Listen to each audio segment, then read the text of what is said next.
she thought she had thrown out a beggar.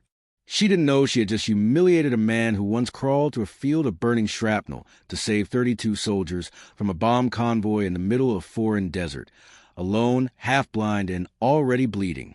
But right now, to her, he was just an old man with a missing leg and a smell that made her wrinkle her nose before he even said a word. She told him he was making her customers uncomfortable, that his presence was ruining the atmosphere, and that if he didn't leave quietly, she'd have the police escort him out like a stray dog.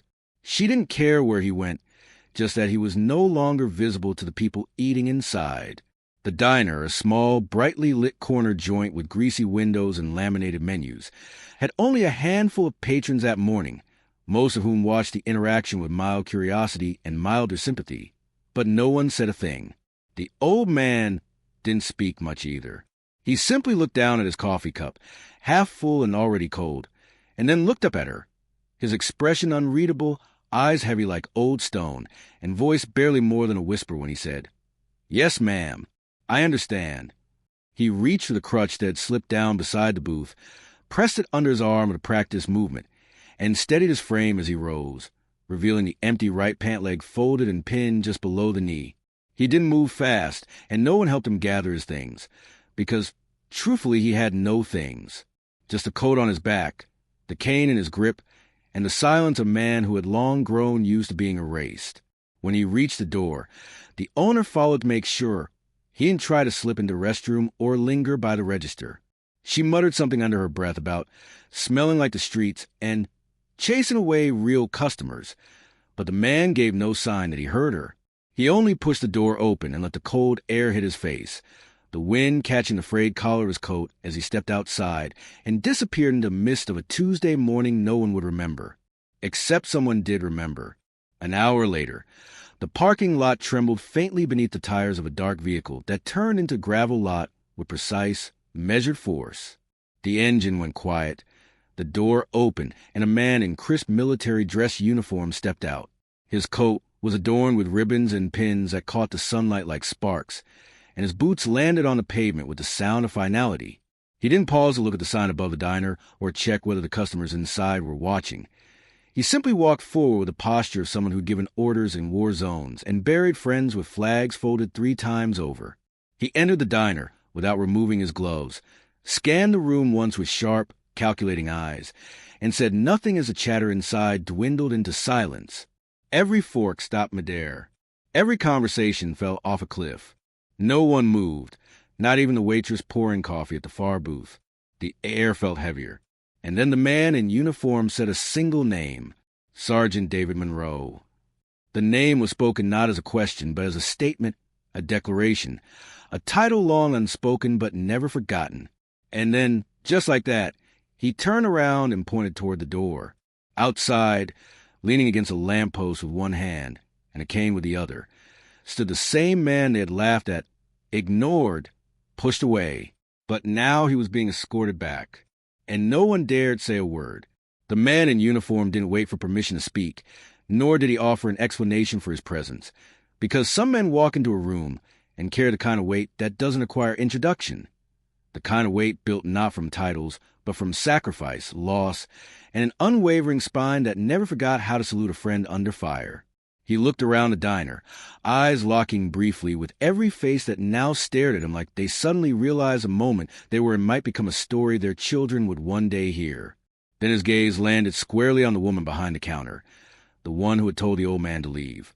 And in a voice neither raised nor hurried, he said words that made every blood cell in the room go cold. Who in this place told Sergeant David Monroe to get out? The owner blinked, stepped back slightly, and tried to assemble a sentence, but whatever reply she thought might soften the blow melted under the weight of his next sentence, which came like the drop of a hammer. "You threw out the man who dragged my body out of a burning convoy while he was already shot, already bleeding, already missing a part of himself he never once complained about. You threw out the man who saved 32 lives in one night, while I, his commanding officer, was unconscious, buried under twisted metal, praying for death." A gasp slipped from somewhere near the window. A man coughed just to break the silence, and failed. The woman's voice cracked when she finally spoke. I didn't know."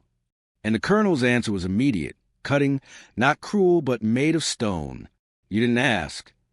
He stepped aside then, held the door open with precision that spoke of habit and honor, and Sergeant Monroe, the man she had dismissed like an unwanted stain, began walking toward the entrance again.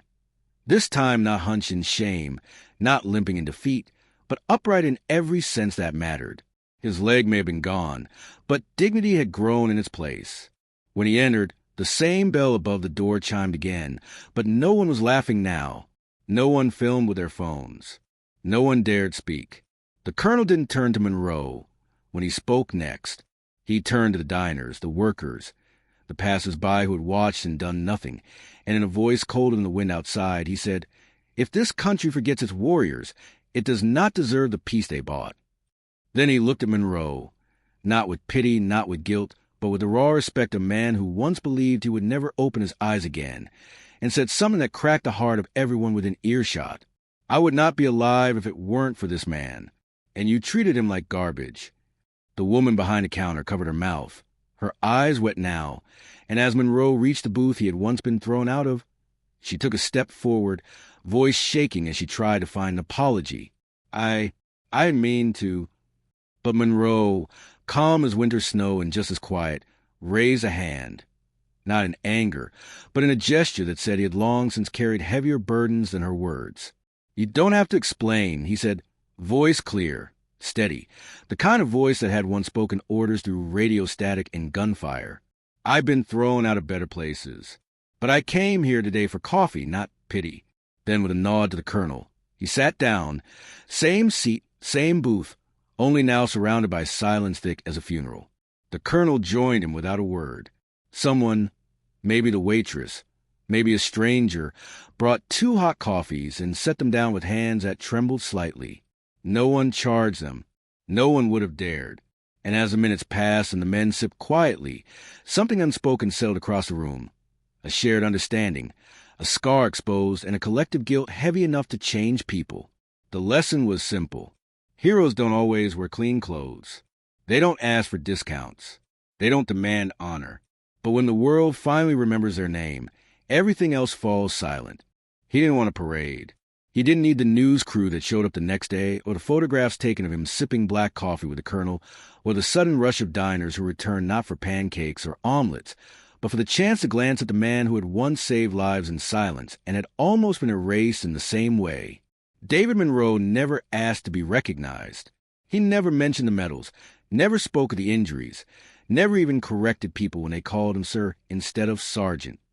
He just kept showing up each morning, same table, same seat, same quiet grace, and slowly, the town that once looked through him began to see him, really see him, as something more than a man with a missing leg and a worn coat. The woman who owned the diner offered a public apology, a written statement, and even donated a month's profits to a local veterans shelter, but Monroe didn't respond to any of it. He didn't do interviews. He didn't post on social media. He just kept coming back, as if to say, "I belong here, and I will not disappear again." Something about his presence began to change the place.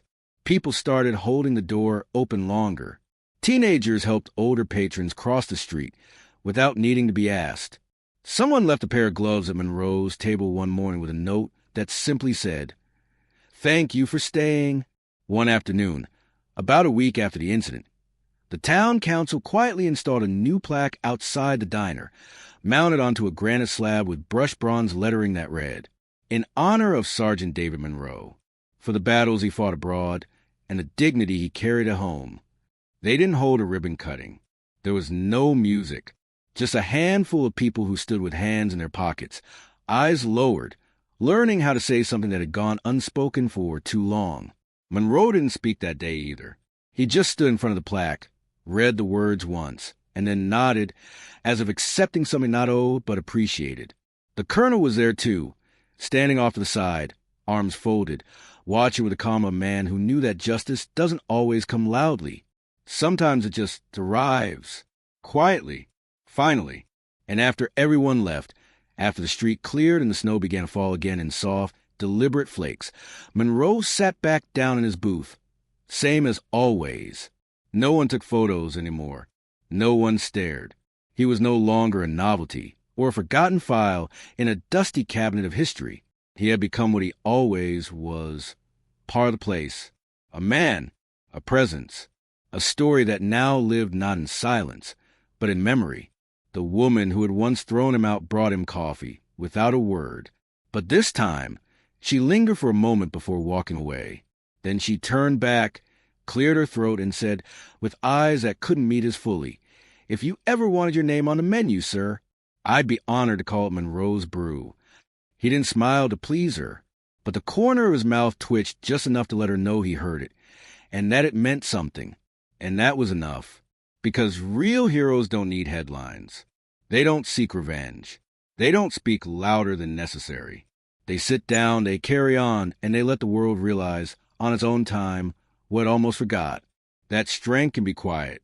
That honor can walk on one leg. And that sometimes the greatest justice is simply being seen and never again being invisible.